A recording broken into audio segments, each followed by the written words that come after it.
So nag-decide ng World Boxing Organization na ang desisyon, no contest. Meaning no contest, walang nanalo, walang natalo. So mawawala yung record ni Charlie na talo, mawawala rin yung record ni Navarrete na nanalo para maprotektahan lang nila si Navarrete. So yun naging desisyon and rematch. I hope na papayag, walang objection sila Navarrete.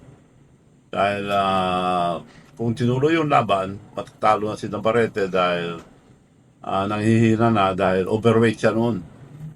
Hindi makareduce.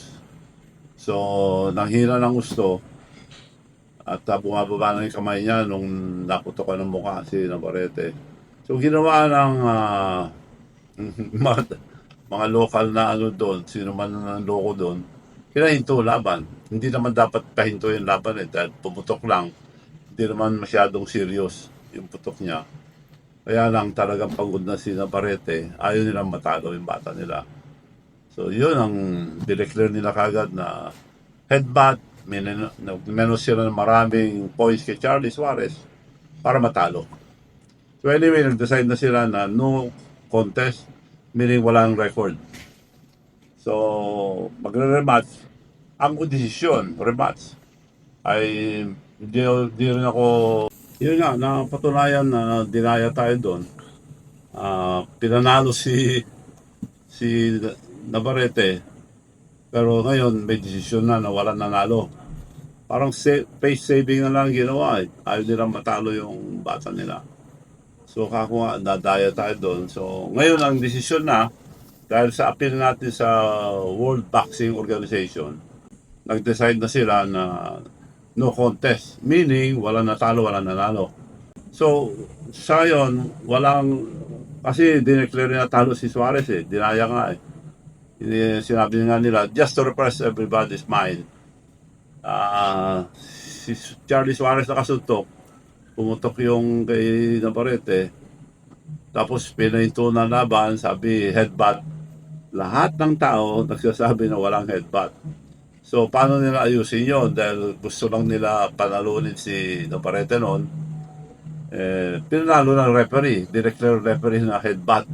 Pero lahat ang nanonood, pati mga commentators sa US, sabi nila walang headbutt, talagang nadaya. So, nag-decide ng World Boxing Organization na ang desisyon, no contest. Meaning no contest, walang nanalo, walang natalo. So mawawala yung record ni Charlie na talo, mawawala rin yung record ni Navarrete na nanalo para maprotektahan lang nila si Navarrete. So yun naging desisyon and rematch. I hope na papayag, walang objection sila Navarrete. Dahil kung tinuloy yung laban, matatalo na si Navarrete dahil nanghihina na dahil overweight siya noon. Hindi makareduce. So, nanghina ng gusto at bumababa na yung kamay niya nung naputokan ng mukha si Navarrete. So, ginawa ng mga local na ano doon, sino man ang loko doon, pinahinto laban. Hindi naman dapat pahinto yung laban dahil pumutok lang. Hindi naman masyadong serious yung putok niya.